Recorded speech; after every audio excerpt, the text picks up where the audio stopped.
전면으로는 한강을 접하고 있고 뒤에는 남산이 위치하고 있는 서울의 배산 임수 입지 끝판왕 용산입니다. 동쪽에는 있습니다. 남쪽도 이제 원조이죠. 그리고 넘어와서 이 서쪽 용산 하면은 를 빼놓을 수가 없죠. 용산 북쪽에는 있죠. 이 용산구에서 저 부동산 오감스가 찍은 아파트는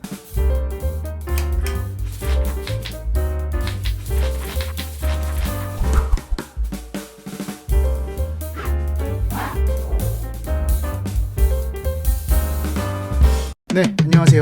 진짜 부동산 이야기 부동산 오감스입니다. 오늘은 서울의 용산에 대해서 이야기를 할 겁니다. 용산을 제가 말씀드리기 전에 한번 짚고 넘어가야 되는 것은, 제가 용산을 이렇게 준비를 하면서 많은 사람들이 아시겠지만 용산은 부동산과 도시적으로 굉장히 많은 쟁점들이 있고 그 쟁점에 대한 깊이가 굉장히 깊은 곳입니다. 그렇기 때문에 이 짧은 시간 동안 이 용산의 모든 것을 한 번에 말씀드리기에는 불가능할 것 같습니다. 하지만 저도 집약적으로 좀 요약해서 좀 분석을 하고자 많이 노력을 했는데요. 그럼에도 불구하고 놓치는 부분도 있기 때문에 그 점만 염두해 주시고 들어주셨으면 감사드리겠습니다. 그럼 바로 용산 분석 시작해 보겠습니다. 네, 오늘도 시원한 항공뷰부터 시작하겠습니다. 지금 보시면은 저 멀리 남산이 보이고 뒤쪽으로 보면은 이렇게 한강이 보입니다. 전면으로는 한강을 접하고 있고 뒤에는 남산이 위치하고 있는 서울의 배산 임수 입지 끝판왕 용산입니다. 지금 이쪽에는 이제 동부 이촌동이 보이고요. 강변북로가 이렇게 쭉 지나가고 있습니다. 이 항공뷰 자체가 워낙 옛날 사진이다 보니까 한강공원이 굉장히 텅 비어 있는데 지금은 많이 개발이 됐죠. 그리고 뒤쪽에 보이는 이 노들섬도 용산으로 들어갑니다. 이 노들섬도 지금은 텅 비어 있는데 현재는 어느 정도 개발이 돼서 건물도 좀 올라가 있습니다. 그렇기 때문에 이 한강 쪽 개발 사업도 꾸준히 이뤄졌다라는 것을 볼 수 있겠습니다. 그리고 저 멀리 여의도가 보입니다. 여의도하고도 굉장히 가까이 위치를 하고 있다는 점, 그리고 뒤쪽에 이제 광화문하고도 굉장히 근거리에 위치를 하고 있기 때문에 CBD, YBD 업무지구랑 굉장히 가깝게 위치하고 있다라고 볼 수 있겠습니다. 네, 그럼 자세히 지도로 한번 보겠습니다. 용산은 이제 가운데에 전 미군 부지가 이렇게 위치를 하고 있어서 이쪽을 이제 공원으로 만든다고 하죠. 서울의 중심부라고 하는 이 용산, 그 용산의 가운데에 이제 미군 부지가 있었는데 이 미군 부지가 철수를 하면서 어떻게 보면 우리 입장에서는 서울의 한가운데에 대형 공원이 생긴 꼴입니다. 뉴욕의 센트럴파크하고 좀 비교를 많이 하는데 뉴욕의 센트럴파크도 뉴욕의 허파라고 하죠. 가운데에 그렇게 크게 공원이 있다는 것은 어느 도시에서나 쉽게 볼 수 있는 광경은 아닌데 저희도 어떻게 보면은 그러한 공원이 생긴 꼴이라고 볼 수 있겠습니다. 그래서 앞으로 이 용산공원은 어떻게 발전을 시키느냐, 서울시 도시계획에서 굉장히 큰 과제라고 볼 수 있겠습니다. 그리고 약간 우측 상단에서는 남산이 자리를 하고 있습니다. 서울의 랜드마크죠. 이 남산까지 끼고 있는 곳이 바로 용산구라고 할 수 있겠습니다. 용산의 모든 것을 하나하나 짚어서 얘기를 하기에는 굉장히 범위가 넓기 때문에 동서남북으로 해서 가장 핵심적인 개발 사업을 하나씩 뽑아서 분석을 해보고 그 개발 사업에서 파생을 시켜서 그 지역을 하나씩 분석해보는 것으로 진행을 해보겠습니다. 먼저 용산구에는 지하철이 많이 지나갑니다. 1호선이 위에서부터 내려와서 세로로 지나가고 동작구, 영등포구로 빠져나가고 있습니다. 그리고 4호선은 동작구에서 동작대교를 타고 넘어와서 서울역을 지나서 위로 빠져나가는 노선이고요. 그리고 경의중앙선도 일산과 마포를 지나서 용산으로 들어와서 용산의 이제 밑에 부분 이촌동, 서빙고, 한남동을 지나서 성동구 쪽으로 빠져나가는 노선입니다. 용산은 가운데에 있기 때문에 상당히 접하고 있는 구가 많은데요. 왼쪽으로는 마포구를 접하고 있고 위쪽으로는 중구를 접하고 있고 오른쪽으로는 성동구를 접하고 있습니다. 그리고 밑에 쪽으로는 이제 한강을 지나서 동작구, 서초구, 영등포구까지 접하고 있다고 볼 수 있겠습니다. 그만큼 서울의 요지 중에 요지라고 볼 수 있겠습니다. 그러면은 아까 말씀드린 것처럼 이 동쪽부터 한번 분석을 해보겠습니다. 동쪽에는 한남동이 있습니다. 한남동도 역시 재개발 사업으로 굉장히 뜨겁습니다. 대략적으로 한번 표시를 해보자면은 한남동 1구역이 대략적으로 이쪽에 위치를 하고 있고 이 구역은 이 보강초등학교 밑에 쪽으로 해서 이 정도에 위치를 하고 있습니다. 정확한 건 아니지만 제가 대략적으로 그리고 있습니다. 그리고 3구역 대략적으로 이쪽에 위치를 하고 있고 4구역은 대략 이쪽, 5구역은 이쪽 한강에 접한 이 정도에 위치를 하고 있습니다. 정확한 건 아니지만 지금 대략적으로 이렇게 위치를 하고 있고 1구역, 2구역, 3구역, 4구역, 5구역입니다. 다만 1구역은 이제 정비구역 해제가 됐는데 1구역 자체를 현재 신속통합기획으로 진행하고자 움직임을 보이고 있다고 합니다. 그렇기 때문에 아직은 끝난 게 아니고 현재도 계속 진행 중이다 라고 볼 수 있겠습니다. 그리고 현재 2, 3, 4, 5구역도 현재 활발하게 진행 중인데 지금 현재로서 가장 속도가 빠른 곳은 이 한남 3구역이라고 볼 수 있겠고 현대건설로 시공사가 선정이 돼서 이르면 올해 안에 이주를 한다고 합니다. 그렇기 때문에 한남동에서는 제일 속도가 빠르다 라고 볼 수 있겠고, 지금 많은 분들이 말씀하시기로는 이제 이 5구역이 가장 입지가 좋다. 한강이 딱 접해 있어서 한강뷰가 나오기 때문에 입지가 가장 좋다라고 볼 수 있겠습니다. 하지만 뭐 어느 구역이든 한남동 재개발 모든 구역이 입지가 너무 좋은 곳들이기 때문에 많은 분들이 관심을 가지고 있을 만큼 서울시에서 이루어지는 재개발 사업지 중 핵심 재개발 정비 사업이라고 볼 수 있겠습니다. 그리고 뭐 한남동 하면은 빠뜨릴 수 없는 여기 한남 더일 아파트, 나인원 한남, 그리고 이쪽에 유엔빌리지. 한남동이 우리나라 최고의 부촌이라고 이야기하는 이유이죠. 그래서 많은 연예인들과 정재계 인사들이 이쪽 아파트 그리고 유엔빌리지에 거주를 하고 있습니다. 그렇기 때문에 부동산 금액도 굉장히 고가에 거래가 되고 있고 시세가 고가에 형성되어 있죠. 한남더일이 현재 지금 뭐 전체 면적으로 해서 가장 낮은 20평대 물건은 30억 정도에 나와 있고 가장 높은 금액으로 한 85평 정도는 지금 100억에 나와 있습니다. 그렇기 때문에 우리나라에서 몇 개 안 되는 그 로열 아파트 중에 하나라고 볼 수 있겠는데요. 뭐 몇 군데 있죠. 뭐 잠실 시그니엘, 그리고 한남더일, 뭐 나인원 한남, 뭐 그런 로열 부동산들이 있습니다. 그래서 현재 말씀드린 것처럼 나인원 한남과 한남더일 아파트가 뭐 용산구 대장 아파트라고 볼 수 있을 정도로 굉장히 높은 시세를 형성하고 있는 프리미엄 아파트라고 볼 수 있겠습니다. 그리고 이제 왼쪽에 이 지도상으로 볼 때도 이 용산구청 뒤쪽으로 굉장히 큰 부지가 있습니다. 이게 이제 유엔사 부지인데 이 부지에도 프리미엄급 오피스텔이 건축이 될 예정인데요. 용산이라는 이름과 명성에 알맞는 오피스텔과 뭐 스트리트 그리고 호텔이 들어올 예정이라고 합니다. 동쪽은 이렇게 정리가 되면 될 것 같고요. 네, 다음은 남쪽입니다. 남쪽도 이제 원조 부촌이죠. 동부이촌동을 말씀드리고 싶은데 이 동부이촌동 같은 경우도 제가 과거에 굉장히 많이 임장을 갔는데 현재에도 지금 이쪽 많이 갑니다. 제가 이쪽에 되게 좋아하는 이자카야도 있고 자주 가는 카페나 초밥집이 있기 때문에 이쪽을 많이 가는데요. 이쪽 임장 갈 때마다 그 초밥을 먹었던 기억이 나는데 저는 이 동부이촌동의 분위기를 되게 좋아했습니다. 들어가면은 약간 단절되어 있다고 할까?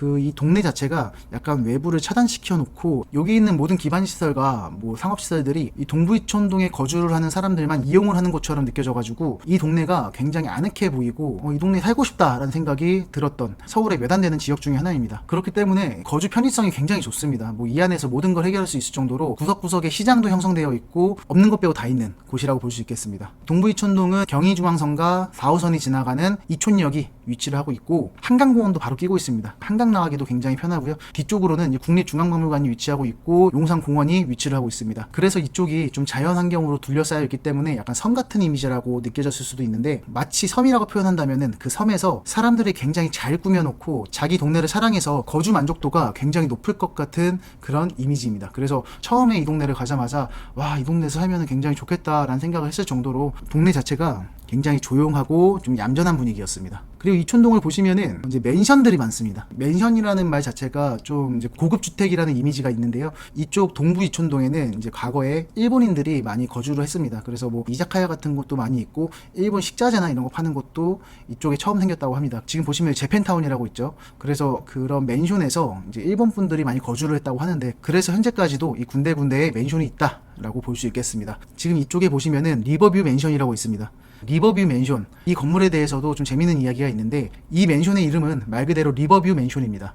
리버뷰, 이제 바로 앞에 한강이 있죠. 한강뷰가 나오는 맨션이었다는 뜻입니다. 지금 지도로 보시면은 이게 한강뷰가 나올까요? 한강뷰가 잘 안 나오겠죠. 왜냐면은 앞에 이제 LG 한강 자이가 있기 때문인데요. 이 리버뷰 맨션이 과거에는 한강뷰가 나왔습니다. 이 LG 한강 자이 아파트가 생기면서 이제 리버뷰가 한강뷰가 안 나오게 된 거죠. 그래서 리버뷰 맨션 쪽에서 소송을 걸었다고 합니다. 그래서 공판 끝에 결국 이 리버뷰 맨션 쪽에서 승소를 하게 되고 어느 정도의 보상을 받았다고 하는데요. 이 부동산 도시학적으로 봤을 때 어떻게 보면 그 사건이 굉장히 큰 사례가 되었습니다. 그 판례 이후로 한강뷰가 이제 재산권에 들어갈 수 있었던 그 계기가 이 리버뷰 맨션이었다고 합니다. 한강뷰도 재산권이 될 수 있다는 선례를 남긴 판례라고 볼 수 있겠습니다. 그리고 지금 보시면은 뭐 이촌동을 대표할 수 있는 아파트는 당연히 한강 맨션이라고 볼 수 있겠고 저층 아파트다 보니까 굉장히 사업성이 좋습니다. 그래서 현재 40-50억을 호가하고 있는 아파트라고 볼 수 있겠고 우측에 이 왕궁 아파트, 이 전보 아파트도 굉장히 높은 시세를 형성하고 있습니다. 이촌동은 아니지만 서빙고동에 있는 신동 아파트도 굉장히 높은 시세를 형성하고 있고 이 한강변에 있는 재건축 예정 아파트들이기 때문에 많은 사람들이 선호하는 아파트라고 볼 수 있겠습니다. 그리고 이 한 블록 뒤쪽으로도 이 이촌 코오롱 아파트와 강촌 아파트, 왼쪽에 한가람 아파트도 굉장히 인기가 많은 아파트라고 볼 수 있겠습니다. 그렇기 때문에 이촌동 굉장히 살기 좋은 동네이고 많은 사람들이 선호하는 동네이기 때문에 앞으로 부동산적으로 봤을 때도 꾸준히 지켜봐야 될 지역이기도 합니다. 그리고 이제 곧 말씀드릴 이 용산국제업무지구의 이제 배후 도시격으로 이 동부이촌동이 굉장히 인기가 많다고 볼 수 있겠습니다. 그리고 넘어와서 이 서쪽 용산 하면은 이 용산국제업무지구를 빼놓을 수가 없죠. 단군 이래 최대의 개발이라고 할 정도로 굉장히 큰 개발 사업이라고 볼 수 있겠습니다. 용산국제업무지구 말로만 많이 들어보셨는데 굉장히 오래된 계획이긴 합니다. 왜냐하면 현재 오세훈 시장님이 이제 과거에 시장님이셨던 시절에부터 계획했던 개발 계획이고 중간에 잠깐 좌초됐다가 다시 이제 본격적으로 개발이 진행되려고 하고 있습니다. 나무위키에 나와 있는 정보를 보자면은 지금 이렇게 청사진이 그려져 있습니다. 굉장히 높은 건물들이 들어가 있는데 재개발 프로젝트이고 상업시설, 숙박시설, 업무시설, 주거시설이 복합적으로 들어가는 개발 계획이라고 볼 수 있겠습니다. 용산역 뒤쪽으로 굉장히 넓은 부지가 있는데 49만 3천 제곱미터고 이 부지를 이용을 해서 미래형 도시를 만든다고 합니다. 용산이 지금 가장 크게 떠오르는 이유가 당연히 이 용산국제업무지구 개발 계획이겠죠. 확정된 계획은 아니지만 현재 뭐 이런 식으로 개발이 된다고 하는데 이것도 과거에 나온 계획이기 때문에 어떻게도 바뀔지 모르겠지만 지금 이 계획만 보더라도 마음이 웅장해지는 용산 마스터 플랜이라고 볼 수 있겠습니다. 네, 이런 식으로 지어지면은 우리나라를 대표하는 대한민국을 대표하는 어쩌면 우리나라 최고의 부촌을 넘볼 수 있는 하나뿐인 지역이라고 볼 수 있겠습니다. 이런 식으로 굉장히 멋진 도시들이 만들어질 계획이고요. 최대 100층이 넘어가고 600m가 넘어가는 타워가 만들어질 예정이라고 하고 이 정도 높이면은 당연히 랜드마크 타워가 되겠죠. 그래서 현재는 면적은 아까 말씀드린 것처럼 현재 버전으로는 49만 3천 제곱미터이고요. 공동주택 약 6,000호가 배치되고 서울시 최초로 법적 상한 용적률 1,500에서 1,700%까지 허용하면서 아까 말씀드렸던 110층까지 지어진다는 그 트리플 원보다 높은 초고층 건물도 건립이 가능해졌다고 합니다. 지금은 아직 뭐 확정된 게 없지만 이런 용적률이 이제 허용이 되면서 더 높은 랜드마크급의 건물도 지어질 수 있다고 하니까 앞으로의 용산의 변화가 굉장히 기대가 됩니다. 그래서 이 용산 공사가 본격적으로 진행이 된다면은 부동산과 도시 개발을 연구를 하는 사람으로서 이 시대에서 용산이 성장하는 모습을 같이 볼 수 있다는 것도 굉장히 저한테는 큰 의미가 있다고 보기 때문에 앞으로 계속 이런 용산의 개발과 이런 계획들을 꾸준히 지켜볼 예정입니다. 뭐 2023년 이후 계획은 뭐 24년 하반기에 실시 계획인가 및 기반시설 착공 예정이라고 하고 앵커 부지를 착공을 한 다음에 2027년 하반기 기반시설을 설치 완료를 한다고 합니다. 이렇게 큰 개발 사업이기 때문에 현재까지도 순탄치 않았지만 앞으로도 뭐 순탄치 않을 겁니다. 하지만 뭐 여기까지 온 이상 뭐 개발을 시키겠죠. 앞으로 꾸준히 지켜보면서 이 용산의 개발과 발전 소식도 저희 부동산 오감스에서 지속적으로 파악을 하고 연구를 해서 나름의 분석 영상을 만들어 보도록 하겠습니다. 용산역, 신용산역이 있고 용산국제업무지구가 개발이 되면서 이런 인프라가 좋아지면 좋아질수록 이쪽 용산 대로변 쪽에 위치를 하고 있는 뭐 주상복합 아파트나 기존에 있는 기축 아파트들도 앞으로의 시세가 굉장히 기대가 됩니다.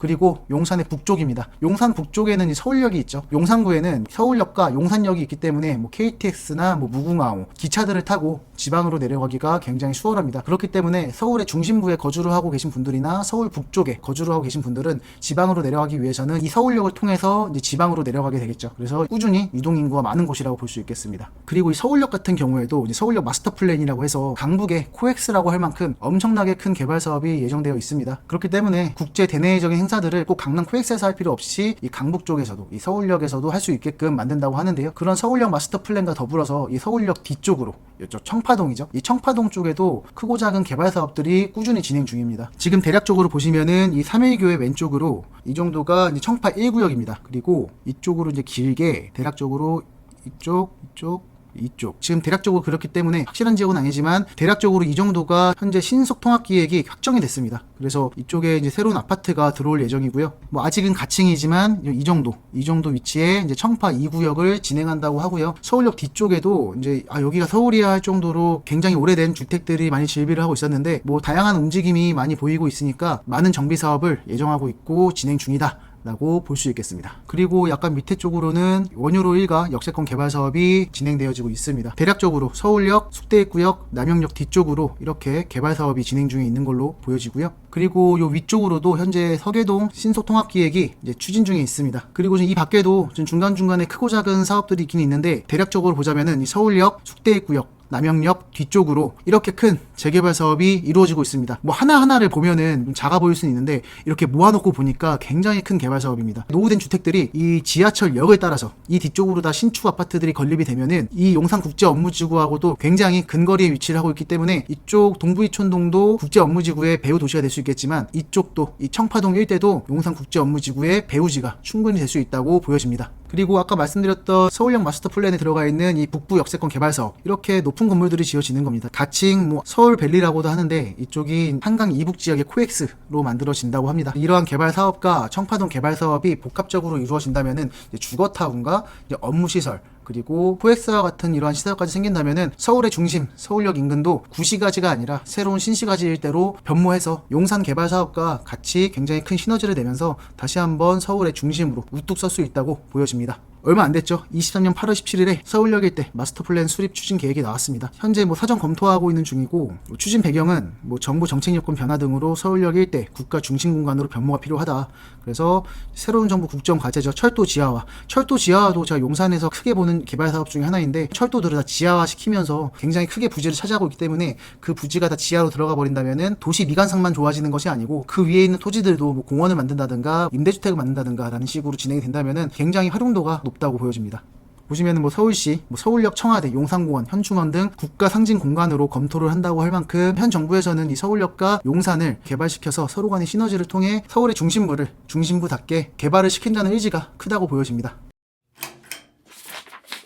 네, 이제 마지막으로 제가 이제 용산에서 주목하고 있는 아파트를 좀 말씀드리려고 합니다. 제가 항상 제가 주목하는 아파트는 누구나 아는 대장 아파트가 아니고, 제가 여러 군데 임장을 돌아다니다 보니까 사람들이 아직은 잘 모르지만 충분히 매력 있는 아파트, 사업성이 좋은 아파트들을 찾아다니고 있는데요. 그런 아파트 중에서 이 용산구에서 저 부동산 오감스가 찍은 아파트는 바로 이 남산 대림 아파트입니다. 이 아파트를 아시는 분은 아시겠지만 많은 분들이 잘 모르십니다. 이게 약간 구석에 있긴 하지만 지금 보시면은 용산구가 이렇게 있고, 용산 가운데 미군 부지에서 우측 상단에 위치를 하고 있고, 요 남산이 위치를 하고 있습니다. 이 남산과 미군 부지 가운데에 있는 아파트라고 볼 수 있겠는데, 지금 가장 가까운 지하철역은 이 녹사평역입니다. 녹사평역에서 역까지 한 500m 정도 걸리니까 도보로 7분 거리. 역세권이라고 하기에는 약간 애매하지만 그렇다고 역세권이 아니라고 하기에는 좀 억울한 그 정도 거리라고 볼 수 있겠고, 이 아파트는 여기 보시면은 여기 경리단길입니다. 이쪽이 이제 경리단길이 위치를 하고 있죠.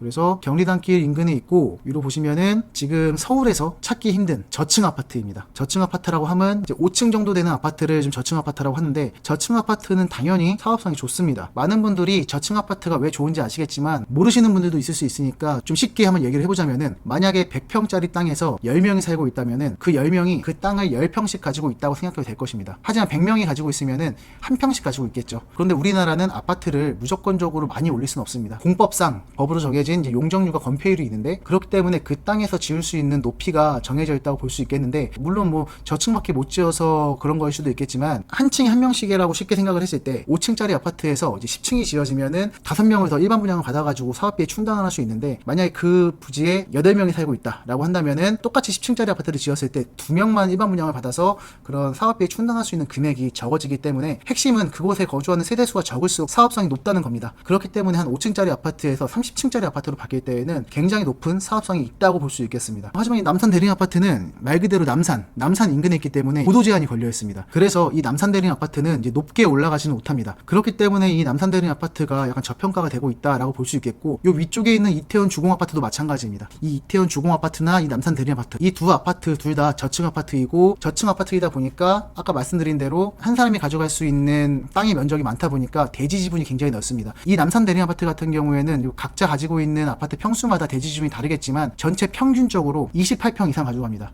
28평. 서울에 용산에 28평짜리 땅을 가지고 있다고 볼 수도 있겠는데요. 제가 알기로는 이 40평대 같은 경우에는 대지가 전용 면적보다 더 높습니다. 보통 이 남산 대림 아파트에서 높은 평수를 가지고 있으면은 어디 꼬마 빌딩 가지고 있는 거나 동일하다고 볼 수 있을 정도로 굉장히 지분이 넓은 아파트입니다. 이 정도까지 지분이 넓은 아파트는 서울에서 좀 보기 힘듭니다. 로드뷰를 한번 살펴보자면은 굉장히 깔끔하죠. 30년이 다 돼가는 아파트 치고 굉장히 깔끔한 아파트고, 뒤쪽에 이렇게 남산타워가 보일 정도로 남산하고 가까이 위치를 하고 있습니다. 아파트 단지 내에 들어서면은 굉장히 평화롭습니다. 제가 이 아파트도 10번 넘게 임장을 가면서 부러운 아파트 중에 하나였습니다. 이 아파트 굉장히 좋다. 살고 싶다라는 아파트 중에 하나였고, 아파트 동이 총 16개로 이루어져 있습니다. 그렇기 때문에 어느 정도 규모가 있는 아파트이고, 규모가 있는 아파트이지만 저층 아파트이기 때문에 세대수는 그렇게 많지는 않습니다. 가장 가까운 초등학교하고는 이 용암초등학교입니다. 이 용암초등학교하고는 직선 거리로 300m 정도 거리에 위치를 하고 있습니다. 하지만 이 용암초등학교로 갈 때에는 직선 거리로 갈 수는 없고, 이쪽에 좀 큰 도로들이 있습니다. 그래서 제가 이쪽 임장을 갔을 때 이 용암초등학교까지 걸어가 봤는데, 이쪽 뒤쪽에 이 뒷문이 있습니다. 뒷문에 나와서 이렇게 넘어가서 이 뒤쪽으로 가서 가거나, 이쪽 길을 건너서 이쪽 길로 올라가야지 갈 수 있는 경로라고 할 수 있겠습니다. 지금 한번 보시면은 아까 말씀드린 것처럼 이 뒷문으로 나와서 이쪽 길 건너서 이렇게 올라가거나, 이쪽으로 올라가서 돌아서 가는 코스, 수가 있습니다. 그렇기 때문에 걸어서 가면은 한 10분 정도 걸리는 위치고요. 300m로 가까이 위치한 거 대비 초등학교이기 때문에 뭐 가는 길이 학생들이 혼자 등원하기에는 약간 어려울 수 있으나 그래도 학교까지 좀 준수하게 갈 수 있는 거리라고 볼 수 있겠습니다. 그리고 현재 제가 이 아파트를 좀 높게 평가하는 이유는 16개 동 400세대인데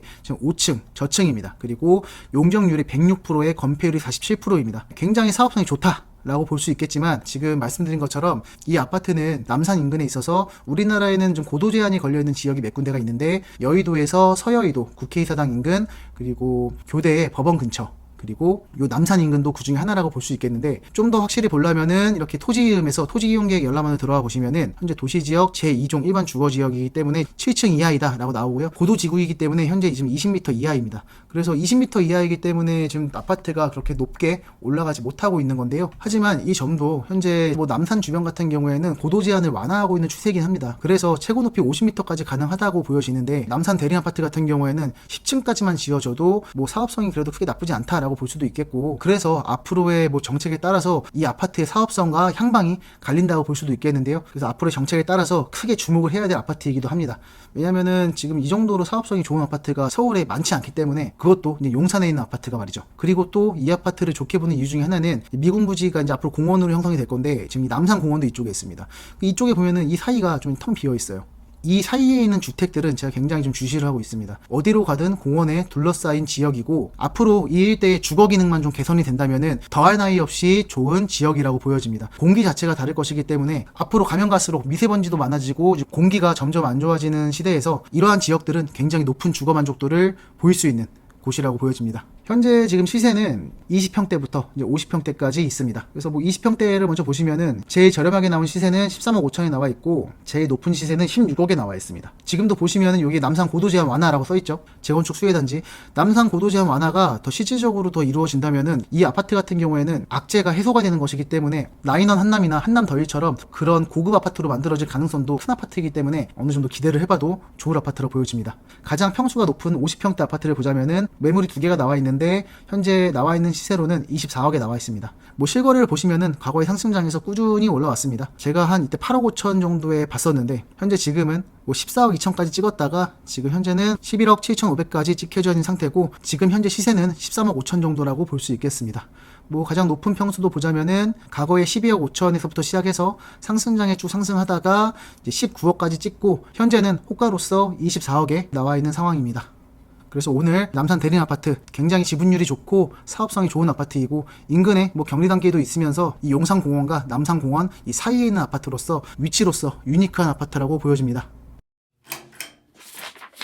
네, 오늘은 용산에 대해서 살펴봤습니다. 제가 모든 이야기를 다 하고 싶었는데 용산의 모든 이야기를 하려면은 굉장히 심도가 깊게 들어가야 되기 때문에 이렇게 짧은 영상으로는 모든 것을 말씀드릴 수는 없었습니다. 하지만 용산의 동서남북을 살펴보면서 한번 용산에 대해서 전반적인 분석을 해봤고요. 용산의 이제 큰 계획들이 앞으로 개발이 진행되면서 도시를 연구하는 사람으로서 앞으로 용산이 개발이 진행되는 모습과 용산의 개발 계획이 나올 때마다 저의 시선으로 분석을 해보도록 하겠습니다. 그럼 앞으로도 저의 이런 정보가 궁금하시다면은 구독과 좋아요 꼭 부탁드리고요. 앞으로 더 좋은 정보로 찾아뵙도록 하겠습니다. 그럼 지금까지 진짜 부동산 이야기 부동산 오감스였습니다.